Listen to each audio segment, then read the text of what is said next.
Can you understand, if we return our focus now to domestic issues specifically, the decision by the RBA, can you understand why many mortgage holders, many Australians were disappointed with that?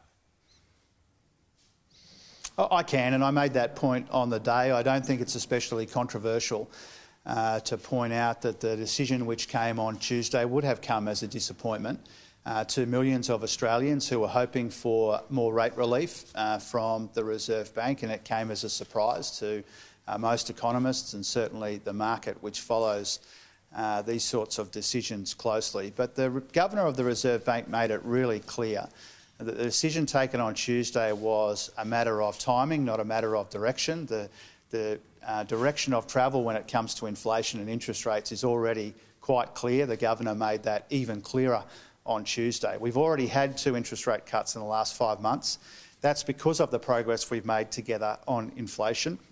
That's already providing some relief to millions of people with a mortgage. But of course, people are looking for more rate relief where they can get it.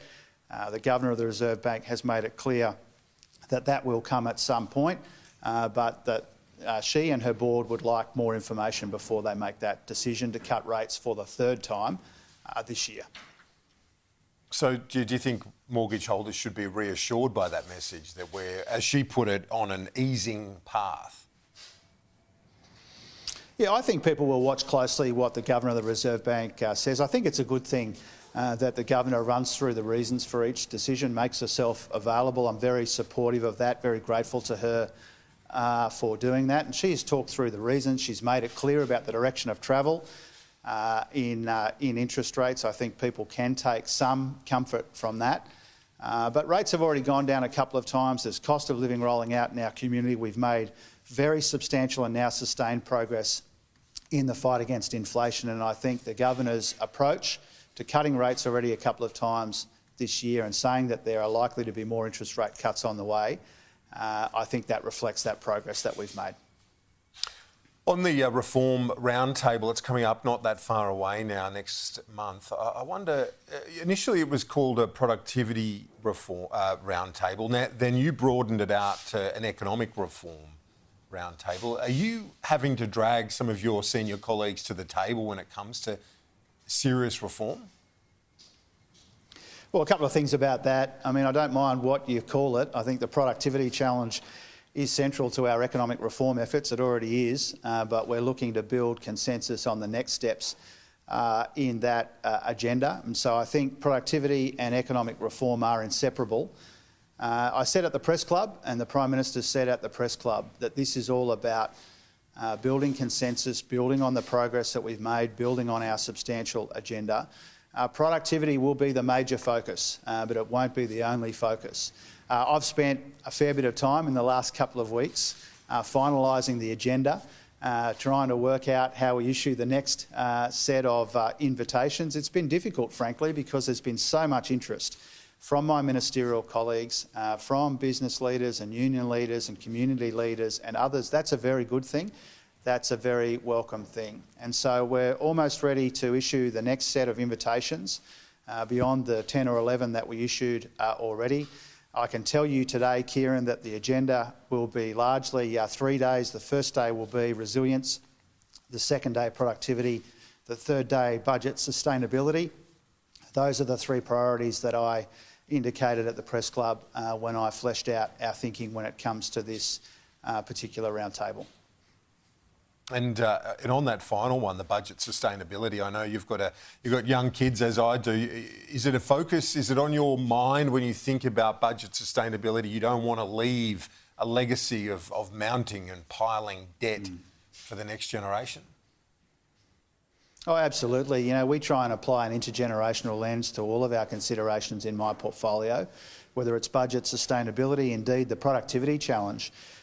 Is all about lifting living standards and sustainably lifting wages over time so people can earn more and keep more of what they earn and provide for their loved ones, and we see that in intergenerational terms. And so that is a big motivation for what we are putting together for the discussions in August. It will be a big influence on the work we do in July as well, whether it's our international engagement, the work that I'm doing with states and the regulators, the work that I'm doing with peak organisations. I've already had good long discussions with leaders of the business community and the union movement and others, because we don't want to waste this opportunity to build consensus around the next steps. And tax will be part of the discussion, productivity will be part of the discussion. You can imagine a big focus on AI and technology, attracting capital and investment, quickening approvals, better regulation, an emphasis on people and skills. These are the sorts of things that people should expect will be central at the roundtable in August. And finally, you're at the Tasmanian Labor launch ahead of the election this weekend. There's a big focus on the economy, on that stadium, but I know there's a minerals process at Nurstar that needs some federal support as well. Is it important to you to keep a sovereign minerals processing capacity in Australia, particularly there in Tasmania where you are today? Oh, absolutely. You know, we're in discussions with the company and also with the governments. It actually involves these discussions, three governments, South Australia, Tasmania and the Commonwealth. As the Prime Minister said earlier in the week, I think it's clear and obvious that we're in those discussions. We're trying to come to a good outcome here.